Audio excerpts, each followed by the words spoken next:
Wilda Gaynette Cox Flowers Pugh was born on April 1st, 1918, in Grove Hill, Alabama, which is in Clark County. Although she loved it as home, it was a very small town that could not hold her. And as a young woman, she moved to Gulfport, Mississippi, where she married, and her 4 children were born and raised. She was a single mother for most of their lives.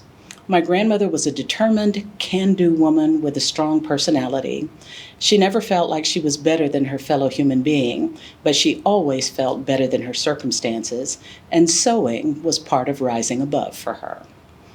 I can see, hear, and smell the Singer black treadle machine that she used all of my waking memory. I didn't say touch because the grandchildren were forbidden to touch it. When I was younger, I thought sewing was just a hobby of hers, something she did so she could be looking good in church on Sunday morning. But now I know that it was so much more than that. Number one, she was sewing to clothe herself and her children as a single mother who could not afford exclusively store-bought clothes. She steadfastly believed that whenever possible, you should leave the house looking like somebody. So there were clothes made for church and for work, and for school, and for Easter programs, and for dances and dates, both hers and the children's. She also did sewing for work. She worked making drapes at a drapery factory in Gulfport, Mississippi, third shift as her third job. Okay?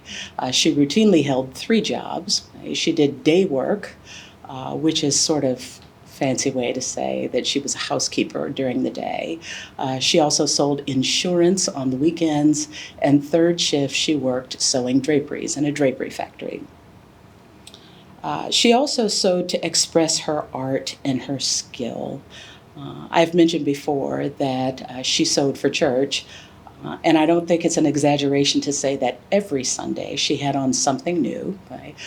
So she could go to church feeling like somebody, so her art and skill. She also made all the family wedding dresses, from my mother and aunt to mine, to my sisters, to my cousins. And so each one of us was wed in a Gaynette creation that she was putting the hem in as we were walking down the aisle, usually. Okay. So she was very proud of her work.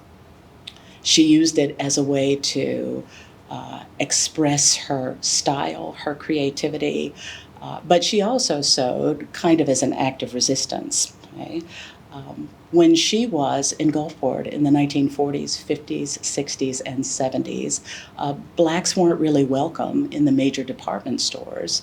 And so she would go into the stores just to see what was there, determined to go home and get on the Black Singer and make something better.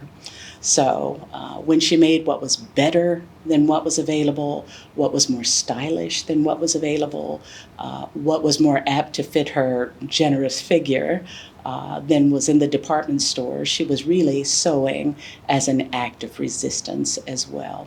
She was also kind of a hat maker, a milliner, because certainly trying on hats, she told me, was something that was completely forbidden. Even when blacks were allowed in department stores, they could not try on hats.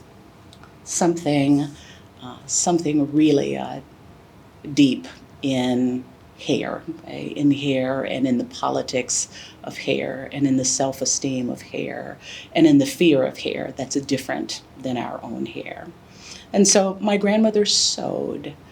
Again, I can hear sort of the clack, clack, clack of the treadle on that black Singer sewing machine that my brother, of all people, inherited when my grandmother died in 2021, just 2 weeks short of her 103rd birthday.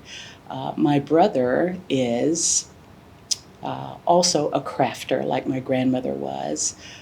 He makes parachutes, he makes backpacks, he makes covers, he makes all kinds of industrial things, but it all goes back to his own memory of the sight and the smell and the sound of that black treadle Singer sewing machine that I've known for all my waking memory.